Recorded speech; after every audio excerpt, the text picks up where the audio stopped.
ஜெய் ஸ்ரீராம். என் அன்பு தங்கமே, நீ இப்பொழுது உன்னுடைய வாழ்க்கையில் நிலை குலைந்து இருக்கிறாய் அல்லவா? நீ விரும்பியவர், நீ நேசித்தவர் உன் அன்பை புரிந்து கொள்ளாமல் இருக்கின்றார் அல்லவா? கவலைப்படாதே தங்கமே, உன் அன்பை நான் அவர்களுக்கு புரிய வைக்கின்றேன். எந்த உறவாக இருந்தாலும் நீ உண்மையான பாசம் வைத்து விடுகின்றாய். ஆனால் அந்த பாசம் மற்றவர்களிடம் கிடைக்க வேண்டும் என்று நினைக்கின்றாய். அதில் ஒன்றும் தவறு இல்லை.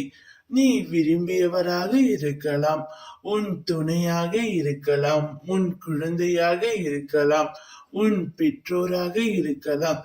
யாராக இருந்தாலும் சரி, உன்னுடைய உண்மையான அன்பை அவர்களுக்கு புரிய வைக்க போகின்றேன்.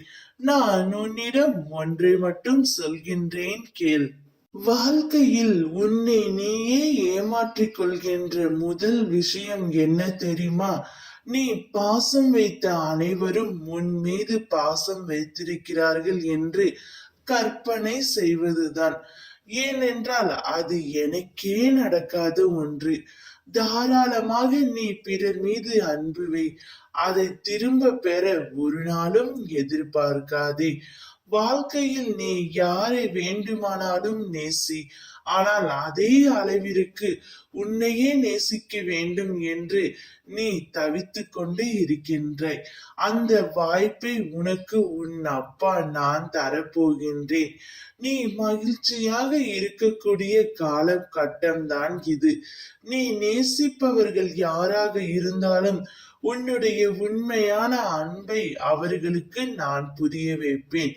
உன்னுடைய அன்பின் ஆழத்தை நான் அவர்களுக்கு எடுத்துரைக்க போகின்றேன். உன்னை தேடி அவர்களையே ஓடி வர செய்ய போகின்றேன்.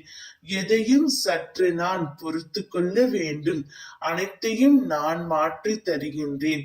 உன்னை வெறுத்து ஒதுக்கியவர்கள் தான் செய்த தவறை முழுமையாக உணர்ந்து உன் காலில் வந்து விழும் நேரம்தான் இது. தைரியமாகவும் சந்தோஷமாகவும் நிம்மதியுடனும் இரு. நான் இருக்கின்றேன். ஜெய் ஸ்ரீராம்.